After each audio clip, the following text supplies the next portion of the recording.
Selamat pagi Ibu Bapak yang Kristus kasihi. Jumpa lagi dengan saya Pendeta Amperiana Nguru dalam Mari Bersaat Teduh. Sebelum kita membaca dan merenungkan firman Tuhan, mari berdoa. Bapa di sorga, terima kasih untuk pagi ini, untuk nafas kehidupan, untuk kesehatan kekuatan yang Engkau karuniakan bagi kami. Saat ini kami ingin membaca dan merenungkan kebenaran firman-Mu. Tolong urapi kami dengan Roh Kudus-Mu, sehingga kami boleh mengerti kehendak Tuhan dan boleh melangkahkan kaki kami pada hari ini bersama-sama dengan kebenaran firman-Mu. Di dalam Yesus kami berdoa. Amin.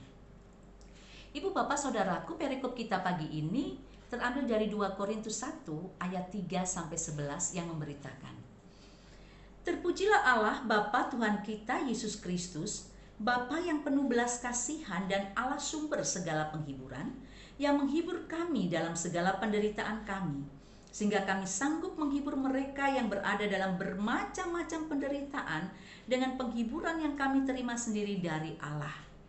Sebab sama seperti kami mendapat bagian berlimpah-limpah dalam kesengsaraan Kristus, demikian pula oleh Kristus kami menerima penghiburan berlimpah-limpah. Jika kami menderita, hal itu menjadi penghiburan dan keselamatan kamu. Jika kami dihibur, maka hal itu adalah untuk penghiburan kamu, sehingga kamu beroleh kekuatan untuk dengan sabar menderita kesengsaraan yang sama seperti yang kami derita juga. Dan pengharapan kami akan kamu adalah teguh, karena kami tahu bahwa sama seperti kamu turut mengambil bagian dalam kesengsaraan kami, kamu juga turut mengambil bagian dalam penghiburan kami. Sebab kami mau, saudara-saudara, supaya kamu tahu akan penderitaan yang kami alami di Asia Kecil. Beban yang ditanggungkan atas kami adalah begitu besar dan begitu berat, sehingga kami telah putus asa juga akan hidup kami. Bahkan kami merasa seolah-olah kami telah dijatuhi hukuman mati. Tetapi hal itu terjadi supaya kami jangan menaruh kepercayaan pada diri kami sendiri, tetapi hanya kepada Allah yang membangkitkan orang-orang mati. Dari kematian yang begitu ngeri, Ia telah dan akan menyelamatkan kami. Kepadanya kami menaruh pengharapan kami bahwa Ia akan menyelamatkan kami lagi, karena kamu juga turut membantu mendoakan kami, supaya banyak orang mengucap syukur atas karunia yang kami peroleh berkat banyaknya doa mereka untuk kami. Demikianlah firman Tuhan. Ibu Bapak yang Tuhan Yesus kasihi, berbicara tentang penderitaan, tidak semua orang bisa menerima penderitaan dengan begitu saja. Apalagi ketika orang tersebut merasa bahwa hidup kerohaniannya sangat baik. Misalnya, dia rajin ke gereja, dia rajin bersaat teduh, rajin membaca Alkitab, rajin melayani dan sebagainya dan sebagainya. Umumnya orang-orang seperti ini akan mengajukan banyak pertanyaan kepada Tuhan. Mengapa harus saya yang menderita? Padahal saya begitu setia melayani Engkau. Padahal saya sudah rajin ke gereja. Padahal saya sudah setia untuk bersaat teduh setiap pagi. Kenapa saya? Kenapa bukan dia? Ibu bapak saudaraku, ini yang sering terjadi ketika seseorang mengalami penderitaan. Apalagi kalau dia merasakan dia punya kedekatan khusus dengan Allah. Apalagi teologi kesuksesan atau teologi kemakmuran mengajarkan bahwa orang percaya itu akan selalu berhasil, sukses untuk apapun dan tidak dikenal yang namanya penderitaan. Wajar kalau kemudian ada pertanyaan, mengapa dan kenapa kepada Tuhan saat dia menderita. Perikop kita pagi hari ini menceritakan bahwa ternyata menjadi anak Tuhan, ibu bapak, atau menjadi pelayan Tuhan itu tidak kebal dari penderitaan, tidak luput dari penderitaan oleh karena percaya kepada Kristus Yesus. Contohnya Rasul Paulus. Untuk iman, jangan ragukan iman Paulus. Untuk pelayanan, Paulus juga terkenal sebagai seorang penginjil yang hebat, yang sudah membawa banyak orang untuk bertobat dan mengimani Yesus Kristus. Tetapi toh kalau kita membaca perikop kita, dia diizinkan mengalami penderitaan. Perhatikan ibu bapak. Kalau ibu bapak membaca surat Rasul Paulus yang kedua untuk jemaat di Korintus ini, maka Bapak Ibu akan melihat penderitaan Rasul Paulus sebagai pelayan Tuhan. Dari luar, dia dikejar-kejar untuk dibunuh karena berhasil memberitakan Injil Kristus. Dari dalam ia menderita karena serangan orang-orang tertentu yang meragukan kerasulan dari Paulus dengan beberapa alasan. Yaitu yang pertama, bahwa Paulus bukan salah satu dari ke-12 rasul dan dia juga bukan saksi mata atas kehidupan Yesus. Yang kedua, Paulus lebih terkenal sebagai orang Farisi yang melakukan penindasan terhadap pengikut Kristus. Mereka meragukan, apa benar orang yang seperti ini bisa menjadi pemberita Injil Kristus? Saudaraku, untuk semua tuduhan ini, Paulus mampu membuktikan bahwa dia benar-benar Rasul Kristus. Hal ini dibuktikan bagaimana dia menceritakan dia berjumpa sendiri dengan Yesus saat perjalanannya ke Damsyik, di mana pada waktu itu Paulus masih bernama Saulus. Ketika akan pergi ke Damsyik untuk membunuh orang-orang Kristen, di tengah perjalanan ia melihat satu sinar yang berkilau. Kemudian dia mendengar suara, "Saulus, Saulus, mengapa engkau menganiaya aku?" Inilah perjumpaan Paulus dengan Yesus. Dan dalam perjumpaan itulah Paulus akhirnya menyerahkan hidupnya kepada Yesus. Ia bertobat dari seorang pembunuh pengikut Kristus, ia menjadi pemberita Injil Kristus yang siap menghadapi kematian karena iman percaya kepada Kristus Yesus. Saudaraku, ketika Paulus memberitakan Injil Kristus, ia mengalami berbagai macam penderitaan, dikejar dan hendak dibunuh. Bahkan ia keluar masuk penjara karena iman percaya kepada Kristus Yesus ini. Dan kalau sekarang Paulus menderita, Paulus tidak menyesal. Bahkan dia bersyukur untuk penderitaan itu, sebab menurut Paulus hal itu terjadi supaya dia jangan bersandar kepada diri sendiri, melainkan bersandar kepada Allah, bersandar kepada Yesus. Paulus sadar bahwa penderitaan itu diizinkan oleh Tuhan supaya dia bertumbuh lebih mendalam di dalam iman percaya kepada Kristus Yesus.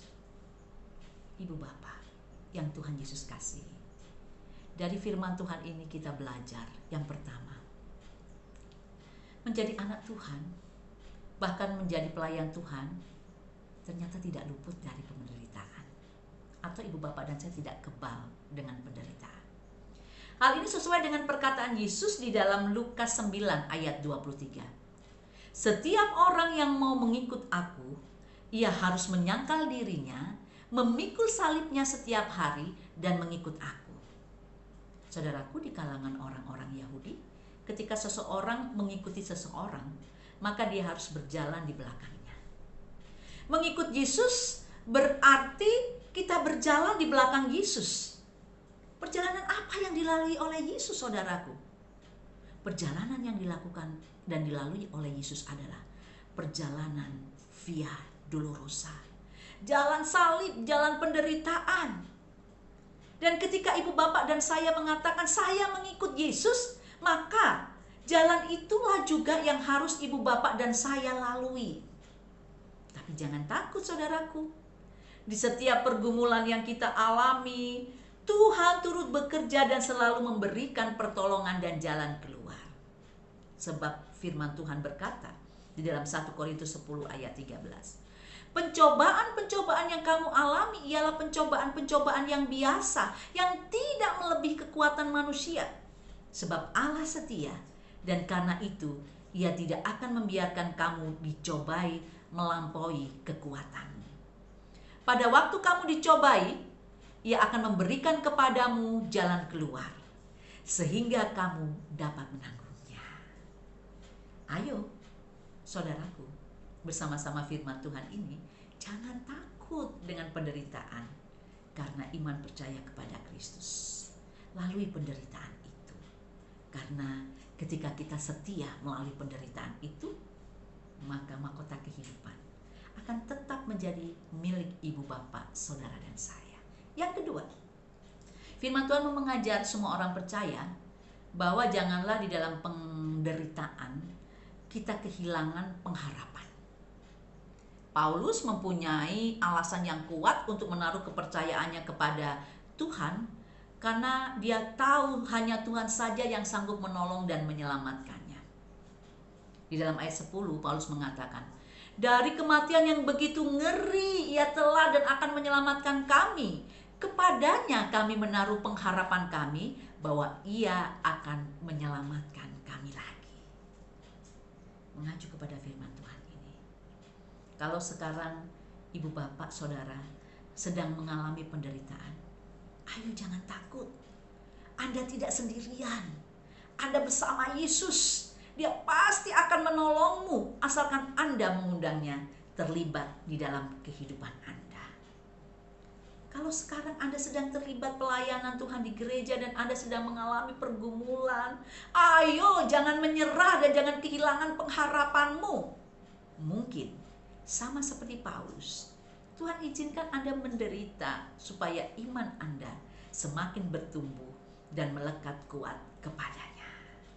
Kalau sekarang Anda sedang memikul salib karena iman percaya kepada Kristus, teruslah setia berjalan di belakang Yesus. Niscaya kesetiaan Anda akan berbuahkan kebahagiaan. Selamat beraktivitas untuk pagi ini. Selamat berjalan di belakang Yesus. Yakinlah apapun yang ibu bapak lalui hari ini, Tuhan Yesus beserta dengan ibu bapak, saudara dan saya. Amin. Kita berdoa. Bapa di sorga, terima kasih untuk firman Tuhan yang boleh meneguhkan kami. Bahwa dalam dunia ini, ketika kami melaksanakan panggilan dan pengutusan Tuhan, kami tidak sendiri. Tuhan Yesus beserta dengan kami. Sebagaimana Tuhan Yesus beserta dengan semua anak-anak Tuhan dan orang-orang percaya. Oleh karena itu Tuhan, kami mohon, sertai, pimpin dan berkati perjalanan hidup kami hari ini. Dalam seluruh aktivitas kami, kiranya Engkau turut bekerja, sehingga apapun yang kami kerjakan pada hari ini, kami boleh menjadi berkat dan dunia terberkati lewat kehadiran kami. Berkati bangsa dan negara kami pada pagi hari ini. Berkati para pemimpin bangsa kami. Berkati semua orang, baik itu tenaga medis ataupun mereka yang sedang sakit terpapar virus corona, ataupun sakit penyakit lainnya yang ada di rumah sakit, berkati mereka. Berkati kami juga. Berkati suami, istri, anak-anak kami, keluarga besar kami, dan semua persekutuan orang percaya di segala waktu dan tempat. Tuhan berkati. Inilah kami yang berdoa padamu Bapa. Di dalam Tuhan Yesus Kristus, Allah kami yang hidup, kami mempertaruhkan kehidupan kami hari ini. Amin. Demikianlah saat teduh kita pagi hari ini. Selamat beraktivitas saudaraku. Tuhan Yesus memberkati. Shalom.